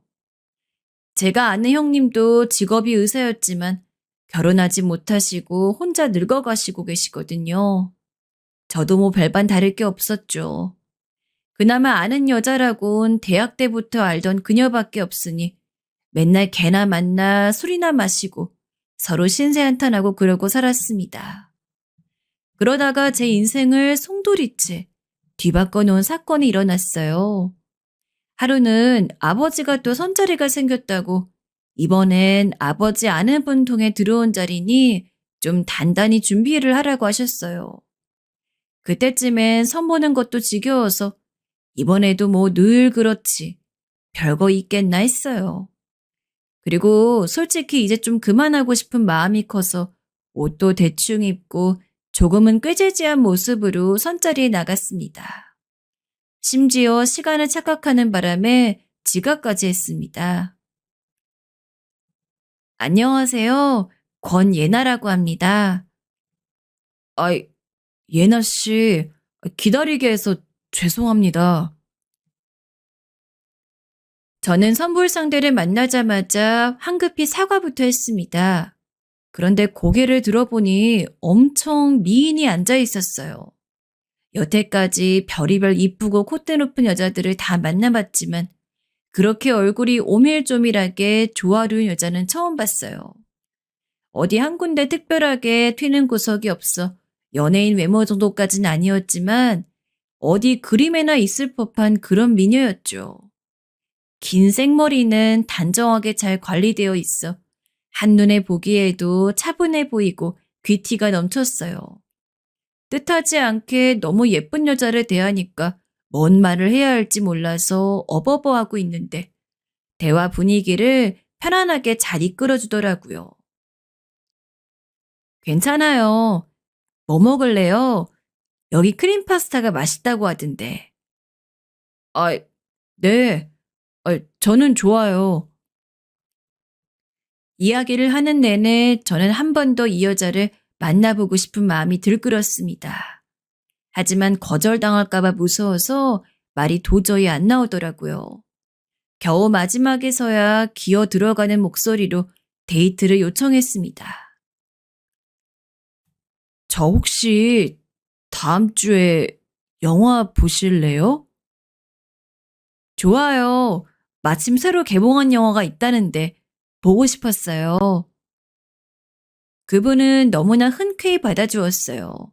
말 그대로 기다렸다는 듯 흔쾌히요. 그날 집에 오는데 정말 태어나서 제일 신이 나고 기분 좋은 날이라 해도 과언이 아니었어요. 살다 보면 세상의 모든 것들이 아름답게 느껴지는 날들이 있잖아요. 그날이 딱 그런 날이었어요. 뜻하지 않은 모든 행운이 저에게로 온 느낌이었죠.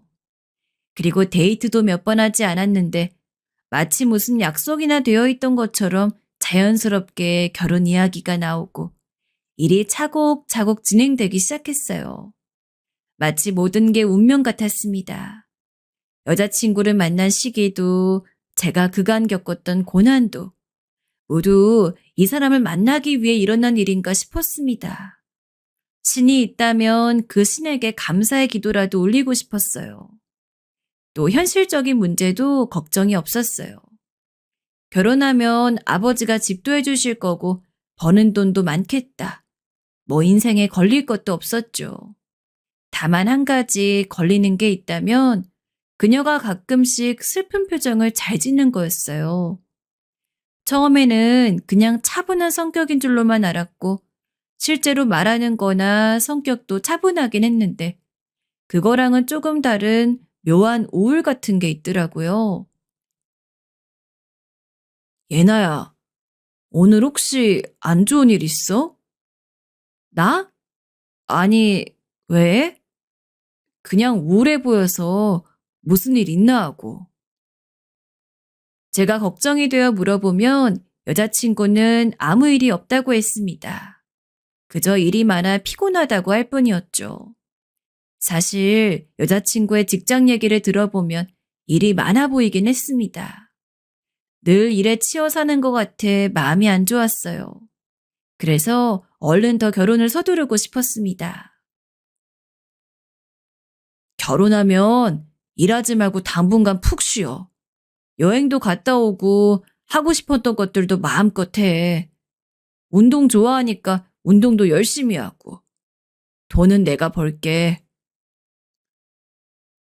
저는 힘들어하는 여자친구에게 자주 이렇게 말하곤 했어요. 그때 여자친구를 위로할 수 있는 게 이것밖에 없기도 했고, 정말 결혼을 해서 여자친구를 일에서 해방시켜주고 싶었거든요. 여자친구와 만나는 몇 개월 동안 전 일부러 친구들을 찾아 만나고 다녔어요. 결혼 소식을 알려준다는 핑계로 그녀를 친구들에게 자랑하고 싶었거든요. 점잖지 않게 동네방네 자랑한다는 게 조금 부끄러운 일이긴 했지만 그래도 사람 마음이 안 그렇더라고요. 예상대로 친구들도 다들 뒤집어졌어요. 찐따 같은 놈이 어디서 이렇게 이쁘고 어린 나네를 만났느냐고 웃으면서 축하해 주는데 걔 중에는 말도 안 된다는 놈도 있고 내심 부러워 미칠 것 같다는 반응을 한 놈들도 있었어요. 이제 과거의 제 모든 열등감은 저에게 전혀 문제가 아니었어요. 남자가 여자 때문에 이렇게 자신감을 얻을 수 있다는 것이 저도 믿기지 않았고 정말 너무나 꿈만 같은 시간이었습니다.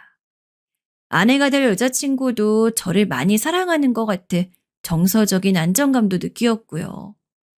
그리고 결혼식 준비를 하면서 상견례 자리를 먼저 마련했는데 다행히 장인어른과 장모님은 무척 저를 좋아해 주셨어요. 자네가 우리 딸과 결혼한다 하니 너무 기쁘네. 이보다 더 기쁠 수가 없구만. 난 자네랑 우리 딸이 진즉에 잘 될 줄 알았어. 고맙습니다. 앞으로 잘 살아나갈게요. 믿어주셔서 감사해요. 장인어른은 이 결혼을 무척 기대하고 계셨다며 아이처럼 들떠하셨습니다. 그런데 장인어른이 말을 하는 내내 여자친구의 표정이 어딘지 모르게 좋지 않았어요. 급기야 배가 너무도 아프다면서 얼른 가자고 부추었습니다. 성민 씨, 나 배가 아파서 빨리 좀 일어나면 안 될까? 아이, 배가 아파? 알겠어. 저 장인어른, 장모님, 죄송하지만 예나가 배가 아프다고 해서 먼저 일어나야 할 것 같은데. 아이, 그래.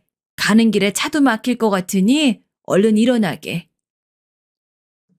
그뿐만이 아니었습니다. 어쩐지 여자친구는 결혼식을 준비해 가는 동안 표정이 계속 좋지 못했습니다. 신혼집을 보러 갔을 때도 그랬고 저희 부모님을 보러 왔을 때도 억지로 웃는 듯 했습니다.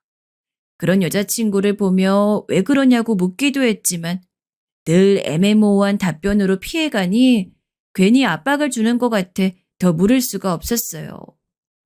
그리고 마침내 결혼식이 진행되었습니다. 그런데 결혼식 동안에도 이상한 점이 하나 있었어요. 식장에 신부 친구들이 거의 오지 않은 거였어요. 온 사람이라곤 결혼 전에 잠깐 본 아내의 어릴 적 친구 한 명만 보이더라고요. 물론 아내가 친구가 별로 못 온다고 미리 말해주긴 했지만 마음에 걸리었습니다. 제 친구 한 명이 지나가는 말로 신부 쪽 친구들이 별로 없네 하고 말했을 정도였으니까요. 아내도 민망해하는 것 같길래 더 묻지 않았지만 확실히 이상하긴 했습니다. 신혼여행은 유럽으로 가고 싶었는데 그때는 코로나 때문에 뒤숭숭하던 때라 제대로 된 신혼여행은 나중에 가기로 하고 그냥 국내나 돌아다니는 걸로 대신했어요. 첫날 밤엔 무진장 긴장이 되더라고요. 나이 30이 넘도록 모태솔로였으니 신혼 첫날 밤이 첫 경험이 될 줄이야 뭐 저라고 생각이나 했겠어요. 그렇다고 자존심 상하게 누구한테 물어볼 수도 없고 그저 동영상 보고 혼자 상상 트레이닝하면 최대한 티 안 내려고 갖은 준비를 다 했어요. 그런데 막상 첫날 밤이 되니 아내가 거부를 하더라고요.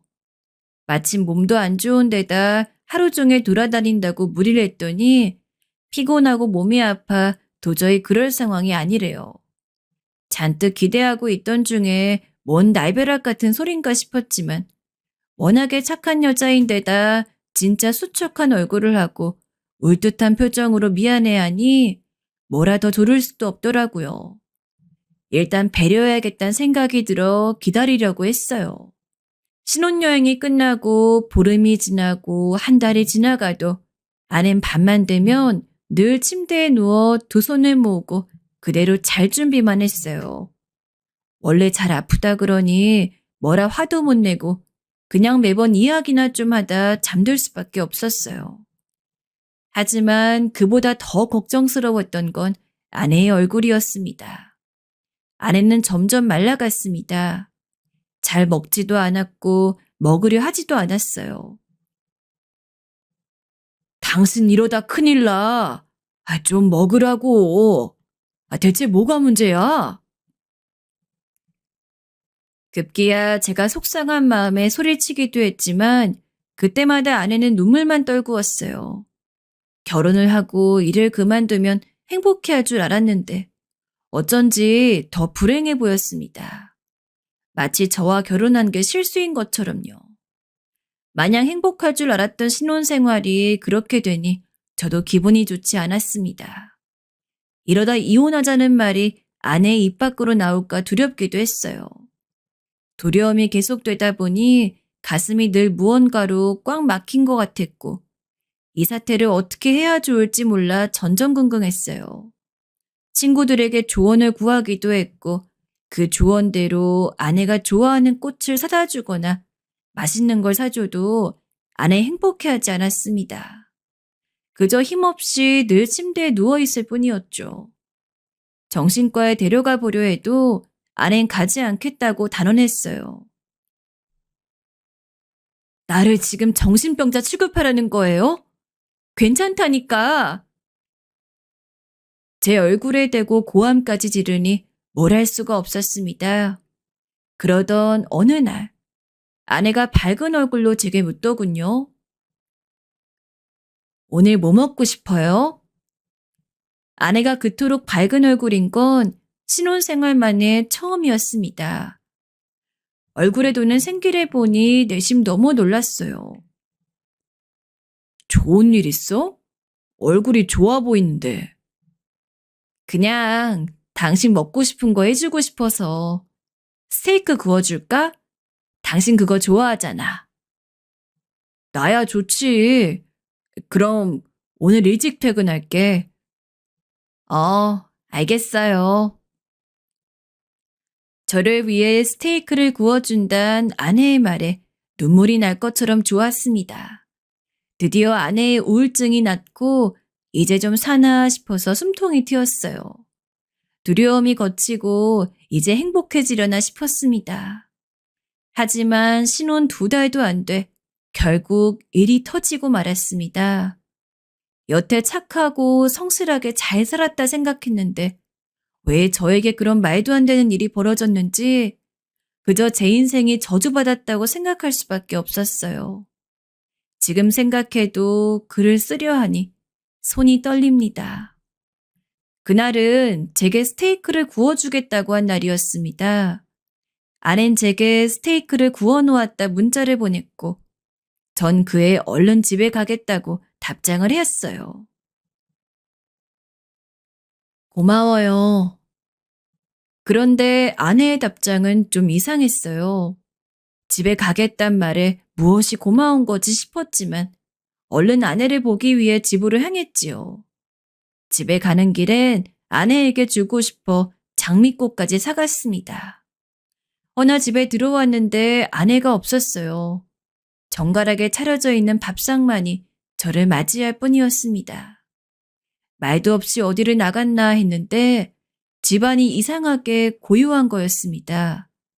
섬뜩할 정도로요. 느낌이 이상했어요. 알 수 없는 불안감에 집안 곳곳을 둘러보다 화장실 문을 연 순간 아내를 발견했어요. 아내는 글로 표현할 수도 없을 정도로 처참한 모습으로 싸늘히 식어 있었습니다.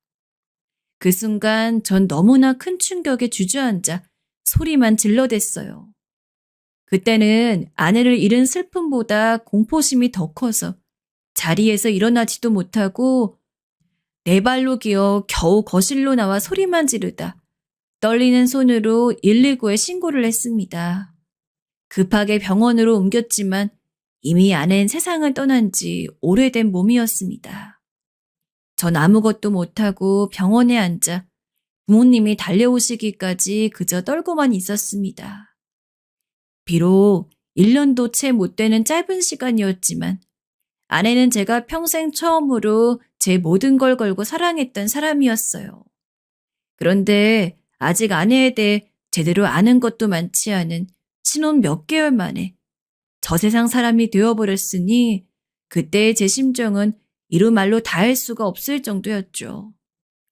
참 별의별 생각과 감정이 다 들었습니다. 슬픔, 충격, 공포에 심지어 이런 상황이 되면 남편이 먼저 용의자가 되더라는 말도 안 되는 불안감마저 들었어요. 그렇게 제가 정신이 나가 있는 사이 서둘러 아내의 빈소가 마련되었습니다. 장례식 내내 손님을 맞이하는데 정말 피눈물이 난다는 게 어떤 심정인지를 알겠더군요. 한편으론 지금 내가 당한 일이 대체 어찌된 영문인가 하는 혼란도 생기고 진짜 뭐라 말로 할 수 없는 복잡한 심경이었습니다. 친척들과 친구들의 위로도 귀에 들어오지 않았죠. 그런데 그 와중에 좀 이상했던 건 문상을 온 아내의 친구들의 반응이었습니다. 고인에게 예를 표하고 나면 당연히 상주인 저와 인사를 하거나 위로를 하는 것이 보통일 텐데 다들 문상을 마치면 싸늘한 표정으로 저를 보거나 외면하고 떠나버렸죠. 한두 명이 그러는 게 아니라 다들 하나같이 그러니 도대체 이게 무슨 경우인가 하는 생각이 들었습니다. 슬픔을 주체할 수 없어 몸도 못 가눌 지경인데도 그런 반응들이 내내 신경이 쓰였지요. 그런데 장례를 마치고 집에 돌아와서야 그 이유를 알 수 있었습니다. 아무리 찾아도 아내의 유서를 발견할 수 없어 유서가 없는 것으로 했는데 장례식을 마치고 집에 와보니 미처 신경 쓰지 않았던 화장대 서랍 안에 노트가 한 권 놓여 있더군요. 그 안에 적힌 아내의 마지막 말을 읽어보니 이 모든 사건의 전말을 알 수 있었습니다. 아내가 여태껏 저와의 관계를 거부했던 이유도, 식장에 신부 친구들이 없었던 이유도 알게 되었지요. 성민 씨께.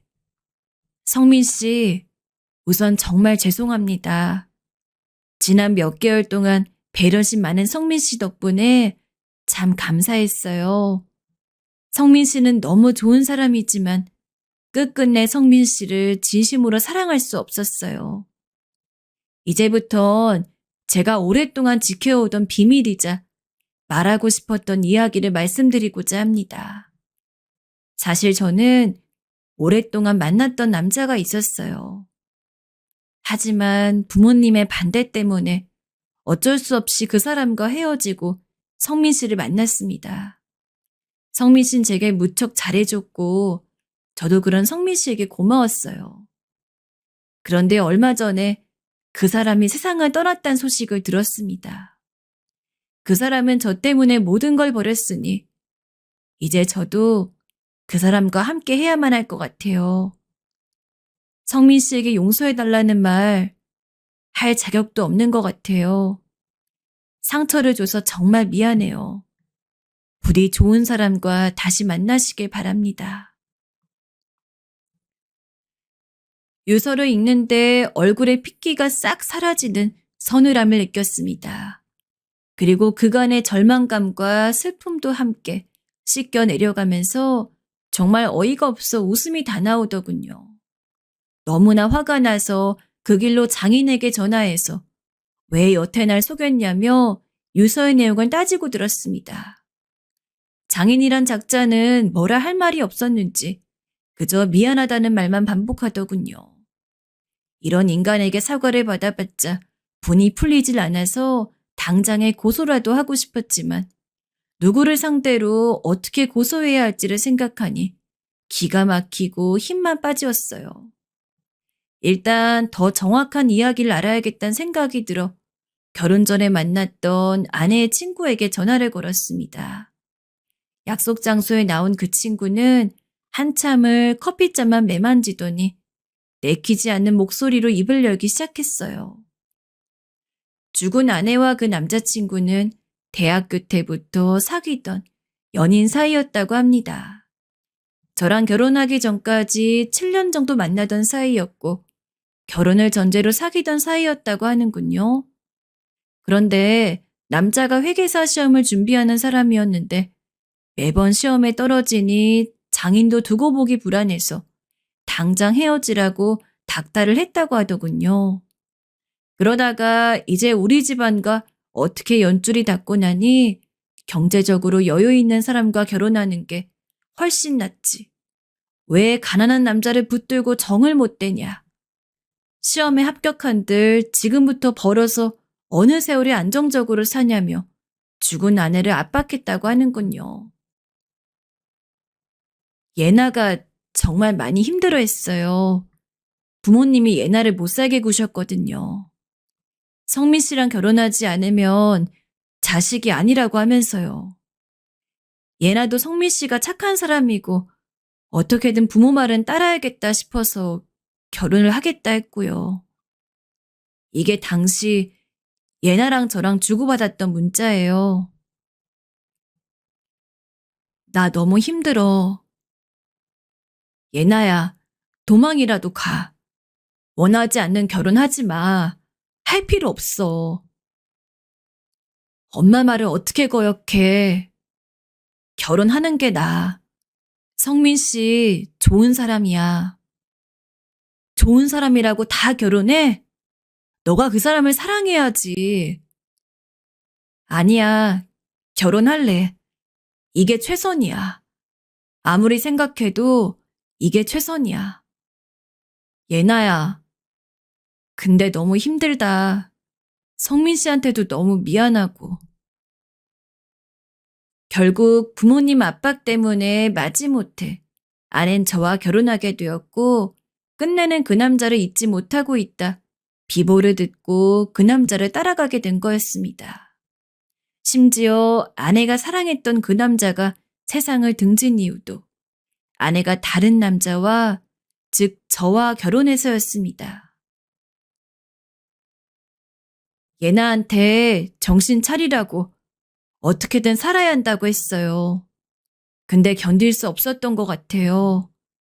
자기 때문에 꼭 죽은 것 같다고 밤마다 너무 힘들어했어요. 저는 아내의 지난 과거 이야기를 듣고 나니 더 마음이 착잡해졌어요. 도대체 30도 안 낸 놈이 뭐 그렇게 비극이라고. 나약한 마음을 먹고 세상을 등지질 않나. 그랬으면 결혼도 한마당에 그냥 살면 되지. 그걸 따라가 버린 아내는 뭔지.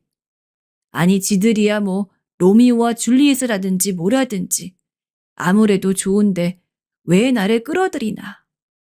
이런 말을 하고 싶었지만 사랑하던 아내가 저를 만나는 동안 그토록 많이 힘들어했고 그 마음을 적은 문자들을 보니 분노보단 슬픔이 더 차올랐습니다. 그냥 나한테 털어놓지 하는 생각도 들었어요. 만약 나한테 털어놓았다면 이런 비극적인 일은 생기지 않았을 것 같았어요. 제가 이혼을 해주면 되었으니까요. 그러면 아내도 사랑하는 그 남자를 찾아갔을 거고 적어도 제 집에서 죽음을 선택하진 않았겠죠. 전 아내의 친구를 만나고 돌아와서 독한 술을 한 번에 털어놓았습니다.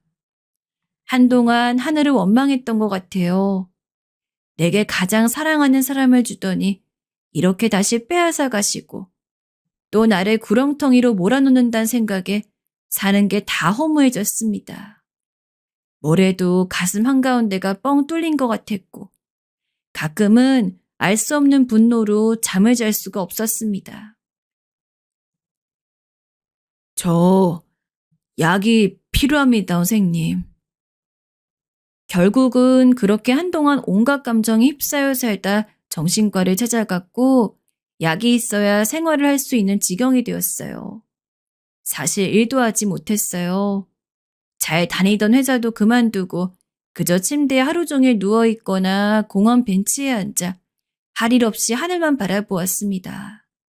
그렇게라도 사는 게 다행이라 생각했는지 저희 부모님은 그런 저를 보며 서럽게 울기만 하셨지요. 그렇게 답답한 마음을 하소연할 때도 없고 혼자 끙끙 앓고 있던 어느 날 얼마 전에 제 유일한 절친에게서 전화가 왔어요. 성민아, 나 좀 만날래? 아무래도 친구는 다른 사람에게서 제 이야기를 들은 것 같았습니다. 조심스레 만나자고 한 그 친구는 저에게 술을 마시자고 했고 나갈까 말까 고민하다 친구를 보러 오랜만에 외출을 했습니다. 그리고 술을 먹다 하고 싶지 않았던 그 이야기까지 나누게 되었어요. 마음을 헤아려준 친구는 제 손을 말없이 꼭 잡아주었어요. 괜찮아. 다 괜찮아질 거야. 좀 쉬어. 그 후에도 친구는 제가 혹시라도 잘못된 선택을 할까봐 안부 전화를 걸어주었고 집에까지 찾아와 밥을 챙겨주었어요. 그녀가 차려주는 따스한 밥을 먹으며 전 처음으로 아내의 빈자리를 채워주는 것 같은 온기를 느끼었어요. 고맙다, 정이야. 고맙긴 뭘. 네가 기운 차려야 나도 기운 난다. 이거 밥 다 먹어. 다 먹기 전까진 안 갈 거야. 친구는 말을 많이 하지 않지만 눈빛으로 행동으로 저를 염려해 주었고 그런 친구 덕분에 조금씩 기운을 내었습니다. 지금은 이 모든 일이 신기루 같고 꿈만 같기도 해요. 어쩔 땐 아내가 다시 살아 돌아올 것 같아 아내의 빈자리를 더듬기도 합니다. 하지만 이젠 정신 차리려 합니다. 어쩌면 이젠 그 친구에게 제가 기대고 싶은 건지도 모르겠어요. 너무 힘들고 지친 나머지 지금은 누구에게라도 기대어 짐을 좀 내려놓고 싶습니다. 처음으로 사랑했던 여자에게 당한 배신감, 그리움, 사랑 등 많은 감정이 저를 짓누르고 힘들게 하긴 하지만 친구의 격려로 다시 한번 잘 살아봐야겠다는 생각이 듭니다. 다진 만큼 잘 되지 않을 수 있지만 그래도 용기를 내어보려 해요. 얼마 전엔 부모님이 절 보러 왔다 가셨습니다. 저희 어머니께서 김치를 제 앞에 내려놓으시며 이런 말씀을 하시더군요. 살아주어서 고맙다고요. 어머니의 그 말을 듣는데 괜히 제가 다 눈물이 났습니다. 사랑하는 아들이 괜히 늙은 부모님의 속만 썩이고 배만 끼치는 것 같아 죄송스러운 마음이 들었네요. 제 이야기를 들으신 여러분도 부디 제 앞길을 응원해 주셨으면 합니다. 답답한 마음을 풀어내고자 서두 없이 작성한 글인데 끝까지 들어주신 분들께 진심으로 감사드립니다.